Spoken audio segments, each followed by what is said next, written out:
Good morning, Class 4. It's Mr. Mallison here for today's English lesson. Now, in today's lesson, children, we are going to be finishing off our non-chronological reports. Now, we've covered, in our previous sessions, we've covered all of the content and the sentence structures that I would like you to include in a complete non-chronological report. So I felt that today we don't really need to spend a lot of time listening to me talking. But what I did want to start the session off just so we can touch base so that we're all fully aware of what I expect to see in your non-chronological reports. We're just going to have a quick recap on the key features of non-chronological reports. Right, okay, children. So, the purpose of a non-chronological report. Now, non-chronological reports don't have to be read in any specific order. The aim is to give the reader some information on a topic and written to give other people information. It's useful for studying things that we don't know a lot about, and it can be written in paragraphs. It contains an introduction, a main body, and then a final paragraph to summarize. Now, the reports contain some specific features that we have been learning about throughout this unit. So we've got to have an introduction, which explains what the report is going to be about, and we've covered that. It should include subheadings to separate your information, which we've already got that in our reports. We've got the main information sections, which are facts about our topic area, which we've broken that up using subheadings. Now, our report is written in the past tense. Imagine that it has already happened. We're going to write it in third person, use he, she, it, etc. And once you've finished, and this will link into today's computing lesson as well, is I'd like you to include some pictures and some diagrams of Anglo-Saxons. Sorry, I couldn't get my words out there. So let's have another recap of what we have looked at so far. Oh, that's the wrong document. That's one that we did about gorillas. So I'm just going to shut that one off. Let's have a look. Did I save it as NCR introduction? Let's see. There we are. So let's have a recap of what we've written so far. I'm just going to ignore that introduction and second attempt part. Let's go down to this bit. So the amazing Anglo-Saxons. Introduction. Are you interested in history? Would you like to find out more about the Anglo-Saxons? If so, you are in the right place. The Anglo-Saxons were an amazing bunch of people that shaped the way in which we live in modern Britain. Determinedly, they sailed across the North Sea over 1,600 years ago. This non-chronological report is going to explore who the Anglo-Saxons were, where they came from, how they lived, and who were their rulers. Kings and queens, not the stationary. So just have a brief recap there. As you are all aware, we've used many different literary techniques to shape our writing and to engage with the reader. We've got a title, an introduction, rhetorical questions, fronted adverbials, adjectives to describe the noun. We have got expanded noun phrases. We've got relative clauses in there. Okay, let's have a look at our second paragraph.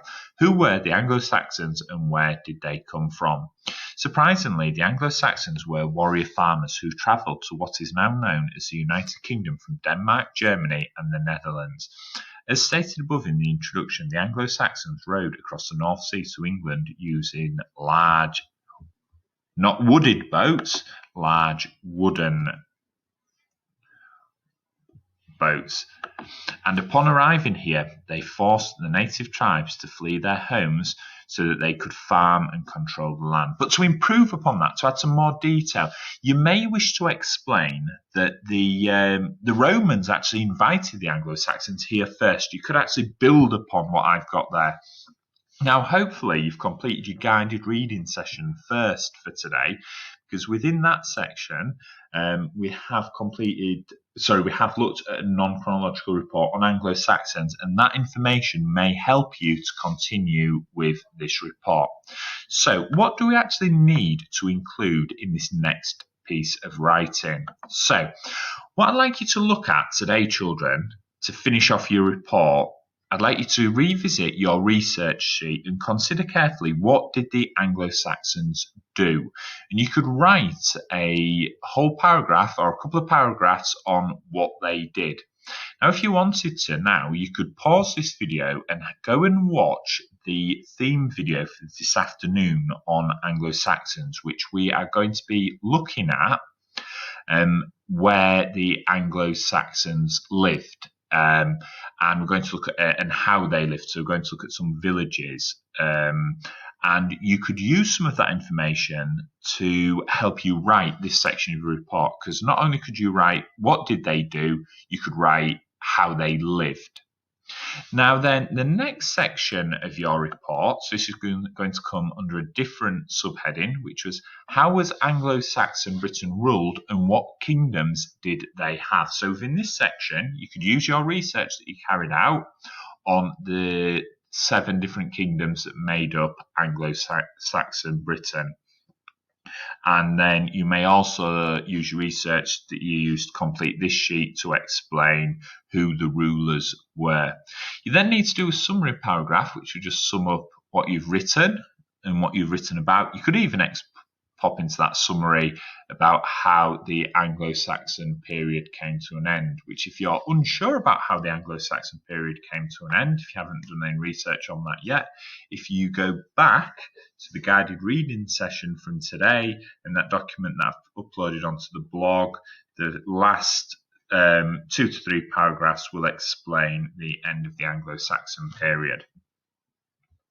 I hope that this short video today, children, has been useful, but if you're unsure about anything, do not hesitate to get in touch. Now, just before I go, I want us to look at, just briefly, the learning objectives from last Wednesday, which I can write in on chronological report, because these are apt even for this piece of writing.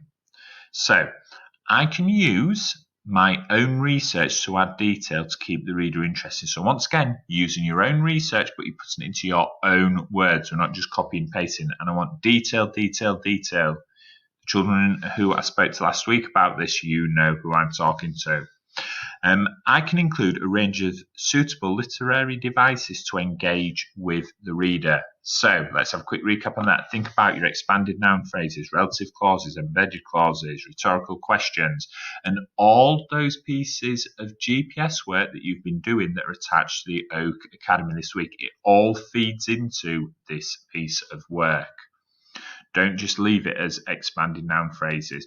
Think about a variety of sentence openers. You know, if I gave you feedback saying that you opened every single sentence with the or they, you could even have a go at putting some subordinate clauses in there, looking at relative clauses, embedded clauses.